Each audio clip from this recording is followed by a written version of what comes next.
Hello friends, unique Hindi short में आपका स्वागत है। डिक्टेशन स्टार्ट होगी 5 सेकंड बाद।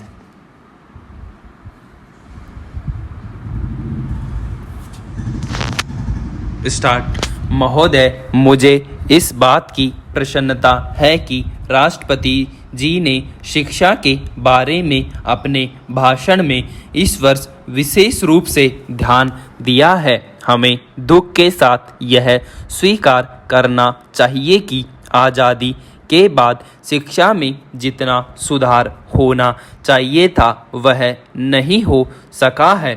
उससे के कुछ का भी कारण हो, आर्थिक हो या दूसरे, लेकिन यह हमें मानना पड़ेगा कि शिक्षा के क्षेत्र में अभी बहुत कुछ काम करना बाकी है। शिक्षा आयोग की रिपोर्ट में जो सिफारिशें हैं उनको तुरंत अमल में लाया जाना चाहिए था, परंतु ऐसा नहीं किया गया। इसके कई कारण हैं। योजना आयोग ने और भारत सरकार ने बुनियादी शिक्षा को स्वीकार किया है। मैं यह कहना चाहता हूं कि अब वह समय नहीं रहा जबकि बुनियादी शिक्षा को केवल कुछ ही क्षेत्रों में चलाया जाए, कुछ ही बेसिक स्कूल खोले जाएं और बाकी स्कूल पुराने ढंग से चलते रहें। भले ही हम उस तरह से शिक्षा को न चला सके जिस तरह से सेवाग्राम में चलती रही है, फिर भी उसका बुनियादी सिद्धांत है कि उत्पादन के द्वारा शिक्षा देना। उसको संसार के सभी शिक्षा शास्त्री आज मानते हैं। आज स्कूलों कॉलेजों की शिक्षा अच्छी नहीं है। यह सभी जानते हैं कि आज की शिक्षा बच्चों को बेकार बना रही है। इसलिए मैं तो चाहता हूँ कि जो हमारी शिक्षा हो, जो स्कूल कॉलेज हों, उनमें बुनियादी शिक्षा का सिद्धांत अवश्य लागू किया जाना चाहिए। यह नहीं होना चाहिए कि कुछ बेसिक स्कूल खोले जाएं और बाकी सभी पुराने ढंग पर चलते रहें।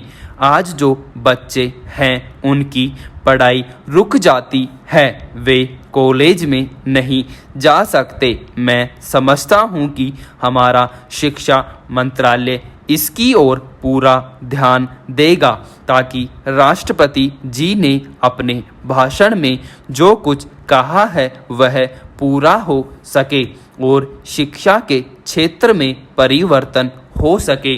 हम अक्सर यह कहते हैं कि जब नई सरकार आती है तो नया झंडा होना चाहिए, लेकिन मैं समझता हूँ कि नई सरकार के आने के साथ नई शिक्षा का भी आना बहुत ज़रूरी है। राष्ट्रपति जी के भाषण में दलित जातियों के बारे में भी जिक्र है। मैं उसको बहुत महत्वपूर्ण मानता हूँ। यद्यपि आज भारत स्वतंत्र है, लेकिन यदि हम हरिजनों की तरफ और जो आदिम जातियाँ हैं उनकी ओर ध्यान नहीं देंगे तो केवल सामाजिक ही नहीं, राजनीतिक समस्याएं उत्पन्न हो जाएंगी। मुझे बहुत खुशी है कि गणतंत्र दिवस के अवसर पर दिल्ली में देश के कोने कोने से आदिवासी भाग ले रहे हैं। यह न केवल सांस्कृतिक दृष्टि से महत्वपूर्ण है बल्कि राजनीतिक दृष्टि से भी महत्वपूर्ण है। हमें समझना चाहिए कि जो आदिवासी लोग हैं, जो आदिवासी क्षेत्र हैं, वे भारत के अभिन्न अंग हैं। हमें उनको यह भी बतलाना चाहिए कि सारा देश उनके कल्याण के लिए और उनकी भलाई के लिए प्रयत्नशील रहता है। अध्यक्ष महोदय, आज देश में कानून और व्यवस्था की स्थिति पर चारों ओर गहरी चिंता उत्पन्न हो रही है। बहुत से माननीय सदस्यों ने इसके बारे में अपने विचार प्रकट किए हैं। मैं यह मानता हूँ कि कुछ समय से देश में अपराधों की संख्या में वृद्धि हुई है। इस स्थिति को लेकर कभी सरकार को जिम्मेदार बताया जाता है तो कभी पुलिस की आलोचना की जाती है। इसके संबंध में मेरे विचार कुछ अलग हैं। कानून और व्यवस्था का काम सरकार का तो है ही, लेकिन इस मामले में समाज की जिम्मेदारी कुछ कम नहीं है। आज़ादी के बाद सरकार के ऊपर बहुत सारी जिम्मेदारियां आ गई हैं। साथ ही बहुत से काम जो समाज को करने चाहिए वे भी आज सरकार को करने पड़ रहे हैं। इस स्थिति के लिए यदि हम एक दूसरे के ऊपर दोष लगाते रहें और कोई ठोस उपाय न कर सके तो स्थिति दिन पर दिन खराब होती जाएगी। इस संबंध में यह भी आवश्यक है कि वर्तमान कानूनों और न्याय व्यवस्था में भी कुछ सुधार करें। आज बहुत बड़ी संख्या में मामले वर्षों तक फैसले के लिए पड़े रहते हैं। आवश्यकता सरल, आसान और शीघ्र मिलने वाले न्याय की है।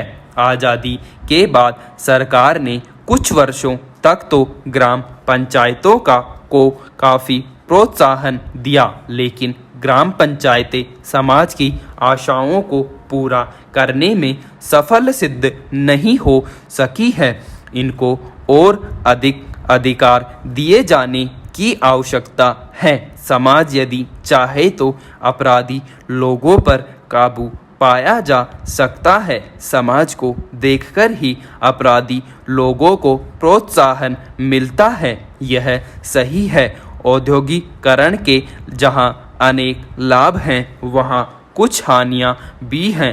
औद्योगिकरण की गति तेज होने के कारण भी अपराध बढ़ते हैं। अधिकतर अपराध धन के लालच में किए जाते हैं। यह एक ऐसी समस्या है जिसका समाधान आसानी से नहीं हो सकता है। सरकार ने छोटे उद्योग धंधों को बढ़ावा देने की जो बात कही है वह महत्वपूर्ण है।